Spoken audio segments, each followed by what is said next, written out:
जय जगन्नाथ चाषी भाई मैंने समस्त को मोर तरफ जोहार। आसुन आज आम गोटे एंता विषय आलोचना करमा। बर्तमान वर्षा तो पलि आसलान और आपण मैंने चाष करवार भी समस्त चाषी भाई मैंने तरबरे गलेन।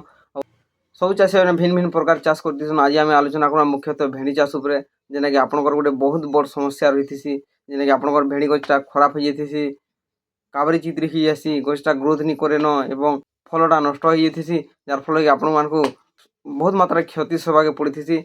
और बर्तमान जानी तो ई सीजन भेड़ीर दाम बहुत मात्रा बढ़ी, जेनटा कि चाषी भाई 2 पैसा आराम से अधिका कमे पाथीसन। से समय जो एंता रोगटा लग गला तो आपण मानकर बहुत सारा क्षति हो जाती। आर चिंता करवा नहीं न, से तार उपाय मिली जाइए। और आमर पाखे से पत्र भी बर्तमान रही है। देखी आप भेड़ी पत्र जो एंता होता तो आपण मैंने भिडियो के मूल लास्ट तक निहाती देखिए। चैनल के न आसान भिडियो के सब्सक्राइब करूँ, लाइक करूँ, कमेंट माध्यम निजर मतामत जनाऊँ, भिडियो के शेयर करूँ। आसन भिडियो के लेट नहीं करूँ।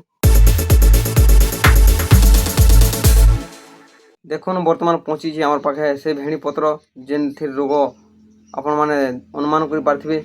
ई समस्या सब भेड़ी गछ देखा देती। प्राय टाइम ई वर्षा ऋतु अधिक मात्रा देखा देती, जार फल कि चाषी भाई क्षति सह पड़ी। आदि आपण मैंने भेड़ी चाष कर निहाती भाव में ई रोगटा आपण मैंने देखिथे। आप भेड़ी गछ के केते मात्रा लगी जे आप निहाती भाव में आप जानी। इटा लगवार कारण है तार पछाड़े छोट छोट माइट्स थीसन, जिनका डेंगू थीसन, खेलुसन। ई फोटो के देखुन केनता हिसाब से माइट्सटा बसी थीसन। बसिक इतार ने जिते सबुज रंग थी सबुज रस थी सब से मैंने शोषी नेसन और से मैंने सागुआ ही आसन। रस के शोषी नेला गछटा ई भलिया दिखा, गछर ग्रोथटा कमिजा, पत्रटा एंता काबरी चिद्री हो फलटा भी बढ़ी नहीं पारे, फूल भी धरे नहीं, गछटा पूरा ही नष्ट हो जावा। और इटा के जदि आम सफा करवाले हेले आम पाखे बेस्ट इनसेक्टिसाइड होचे, जेनता कि ई जगह आपण माने दे पारबे बायर कंपनी रो एडमियर देबे, प्लस तार संगे मिसाबे बायर रो जम्प एवं तार संगे मिसाबे साप। ई तीनटा जदि मिसकरी आपण माने दे देले तो आपण मानकर ई जेन समस्या होचे कंट्रोल हो जावा। जदि 7 दिन आउर थरे दे देले तो पतरटा पहला रो जेनता हिला से भलिया निहाती भाव में हो जावा। आपण मानकर ई रोगटा लागिछे तो निहाती भाव मारुन, जेनटा कि आमर एडमियाटा 2 ग्राम रोचे एवं जम्पटा 2 ग्राम रोचे, सापटा ढूल प्रति 20 ग्राम हिसाब से रोचे।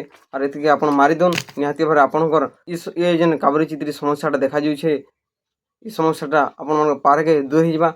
आपण आज मारले तो 7 दिन पर आर थरे मारदन, आपण पत्रटा पूर्व भलिया हो जावा। आगु जेनता हिला बर्तमान भी से भलिया अवस्था के पले आसबा। एंता नुआ नुआ भिडियो जानबार हेले आम गाँ चाषी यूट्यूब चैनल के आप सब्सक्राइब करूँ, लाइक करूँ, कमेंट माध्यम निहाती आपन मतामत जनाऊँ। पुणी नहीं आसमा आपन लगी नुआ नुआ भिडियो। धन्यवाद।